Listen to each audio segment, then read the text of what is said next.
much of like your current conviction in the stock is what it's doing now and what they're reporting now, and how much is they're talking about cars and margins, and how much do you factor in the Elon factor with respect to like bots, robo-taxis, like all the stuff that someone like Kathy Wood is just banging the drum on? Because a few years ago she was talking about Tesla at 7,000 a share.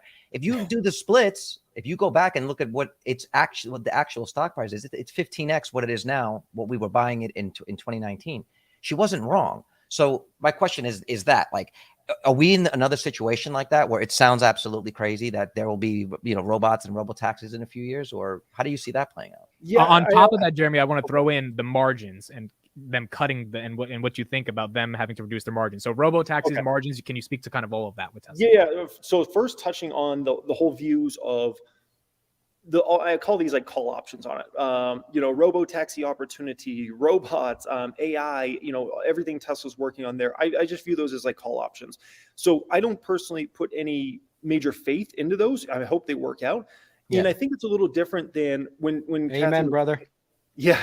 I think it's a little different than when Kathy was making calls 5 or 6 years ago. So she was really talking about products that were already in the market, Model 3 and what they could ramp to, and vehicles and things like that, where a lot of these other things are kind of like, we're not there yet. We're not even to the robo-taxi in terms of like actually seeing these on the road in a major way.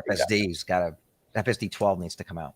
Yeah. So we could eventually get there, but we're not there yet. So that's kind of my views on a longer term. And I'm really looking at it from the company profitability. I'm really thinking where my mindset's really excited about is services, to be quite frank. The premium connectivity, Tesla auto insurance over time, the supercharger network, just having more vehicles is going to mean a lot more things break on cars and go wrong. And there's going to be opportunities there, software upgrades to self-driving or paying $199 a month for FSD and all these things. So my mindset's really going to like that Apple opportunity of like the services business. Plus, obviously, the exponential Tesla getting to 5 million cars, 10 million cars a year, which I believe they're still going to do over this decade.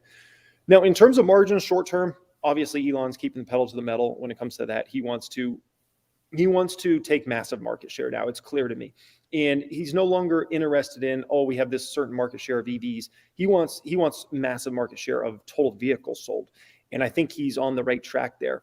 And just in real life, like I'm starting to see Teslas in areas that I wasn't seeing Teslas previously around Vegas, where it used to be like you're only in the wealthiest areas. That's the only place you saw Teslas. And now I'm starting to see them very diverse. And so I think that's something that's going to keep playing out. And more middle-class folks are going to consider a Tesla when they go to buy a vehicle, not just because they want to go on the EV wave, but because that's my best option is a Model Y or a Model 3 if that's their situation. So are you seeing Cybertruck's a whole next? That's another. Are you seeing any Real growth? Quick before Carlos, you asked it. Let me just do a quick super chat. $50. Thank you for tea.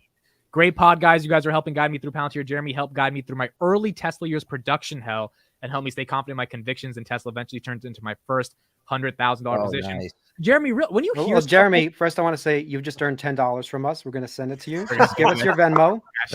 Okay, you've earned $10. You came on the pod. Yes. You can buy share Palantir. We closed at $10. I'm paying the mortgage this month, gentlemen. Right? Here's the question: would you take the cash or would you take the share of Palantir? Would you take an IOU? What would you do? What do you do? A share of Palantir for sure. That's Jeremy. When you hear people say stuff like this, like I mean, even today, some guy commented on my video, like, "AMIT, I'm up 3,000 because I like," and I'm like, obviously, I'm not the reason, but you do play somewhat of a role in terms of the media you create. How do you feel when people say like your videos help me make some fucking money? I feel nothing, to be quite frank. And the reason being is if you feel it on that side, then if you ever make a wrong call, you got to feel it on the other side. Good point. So for me, I really feel nothing.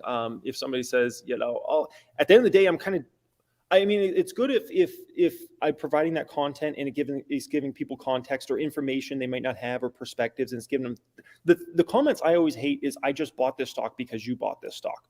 That drives me crazy. I'm like, do your own dang Our boy KRIS has been struggling with this. Dude, KRIS needs to hear what you're saying right now. KRIS KRIS needs this advice because he's struggling with people following his picks and he feels responsible for it. So what happened was I had a few picks that went really well. And so some people really followed me into it. And, you know, sometimes it works out really well. And I'm happy for these people. But then also there were other people, like a few days that something went down and they were like, what do you mean you sold out of that position? You said that it was going to be great. And I was just like, look, guys, there are times where you have to be a little bit opportunistic, you know? And so I personally felt bad. I'm like, do I really want to continue just telling people like what I think of certain companies? Because I don't want to be personally responsible for someone losing, you know, their money or their life savings.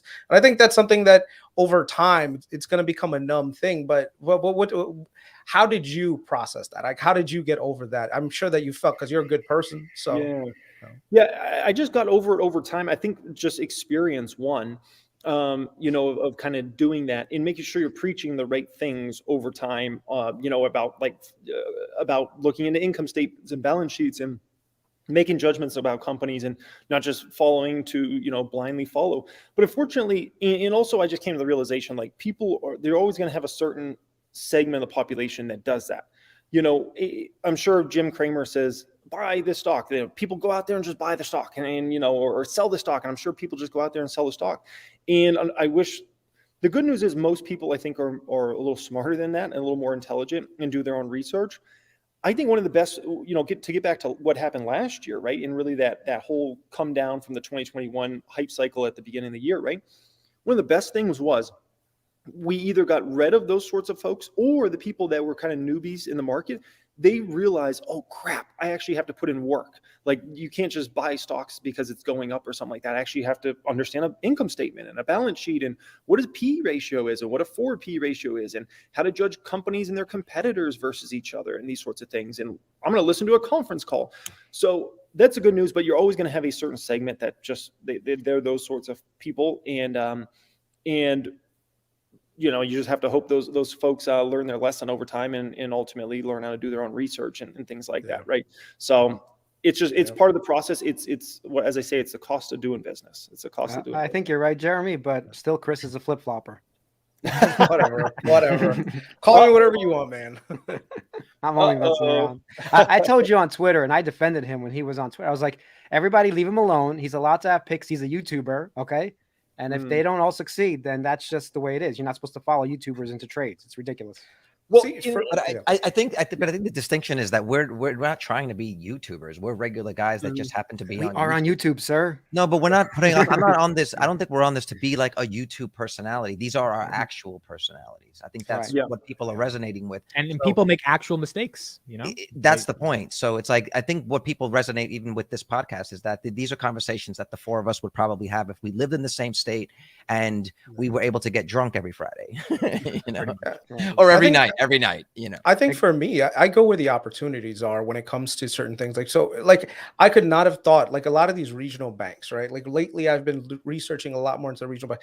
This sector got killed and decimated based on some short-term news that I know is eventually going to recover. So I'm thinking to myself, well, wait a second, where are the opportunities in the sector? Because it's not like all regional banks are going to go out of business, right? People are still going to need credit. So I'm like looking at the sector saying, hey, are there opportunities? So did I downsize some of my other positions that are a little bit more riskier that may take a longer time to play out? Yeah, of course. I use that capital to take a nice short-term position on something like this. Chris, you said go all in regional banks. I just lost TFC and Weight Watchers. He just bought calls on Truist Bank. I did actually. Me and Amit both have calls on Truist Bank. We've got some decent amount of money. You know what's funny about these things is that we actually will get to see how it plays out, right? So we're not going to have to wait that long. So yeah, I want to give the super chat thank you for the super chat, Josh Shannon, $9.99. Appreciate. There's another pound to your share, Jeremy, for you. Appreciate the content. $2.50 extra in his pocket right now. Jeremy's definitely one of my favorite content creators. Jeremy, this is not financial advice, but you should look at TFC, man. It's financial. Yo, you gave Chris all this confidence about being a YouTuber. He's like, fuck it, I'm right. He's like, holy smokers.